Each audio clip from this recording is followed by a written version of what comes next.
ఇప్పుడు సిక్కుల్లో 2 రకాలు.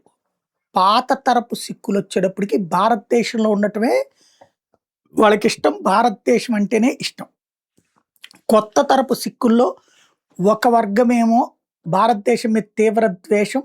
విదేశాల్లో సెటిల్ అయినటువంటి ఏదైతే బ్రిటను, కెనడా, అమెరికా, ఆస్ట్రేలియాలో సెటిల్ అయినటువంటోళ్ళకి పాకిస్తాన్ నూరిపోసినటువంటి భారత వ్యతిరేకత, అలాగే ఒకప్పుడు ఇందిర చనిపోయినప్పుడు జరిగినటువంటి దారుణకాండ బలిపశువులైనటువంటి వాళ్ళ కుటుంబ సభ్యులు కాబట్టి వాళ్ళకి ఆ నెగటివిటీ ఉంది. దాన్ని పాకిస్తాన్ బాగా క్యాష్ చేసుకుంటోంది.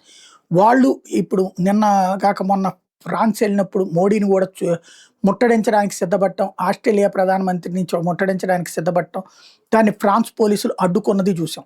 ఈ సందర్భంగా అసలైనటువంటి సిక్కులు క్లియర్‌గా ఒక సందేశాన్ని ఇస్తున్నారు. ఈ మూర్ఖపు రాడికల్ భావజాలికలకి మహమ్మద్ అలీ జిన్నా అనేటటువంటాడు పంజాబ్ మొత్తాన్ని పాకిస్తాన్‌లో పార్ట్‌గా చేసుకోవాలనుకున్నాడు. పంజాబ్ ప్రీమియర్ మాలిక్ ఖైజర్ తిరస్కరించాడు దానికి. ఎట్టి పరిస్థితుల్లో ఒప్పుకోనన్నాడు. పంజాబు పార్టిషన్‌ని వ్యతిరేకించాడు అతను. కానీ కొంత భూభాగం పంజాబ్‌లో అప్పటికి పాకిస్తాన్ ఆక్రమించుకున్నది పోను మిగతాదంతా కాపాడింది అతనే. మనం గుర్తుపెట్టుకోవాల్సింది మన పెద్దల త్యాగాలు అన్నటువంటి విషయాన్ని గుర్తు చేస్తున్నాడు.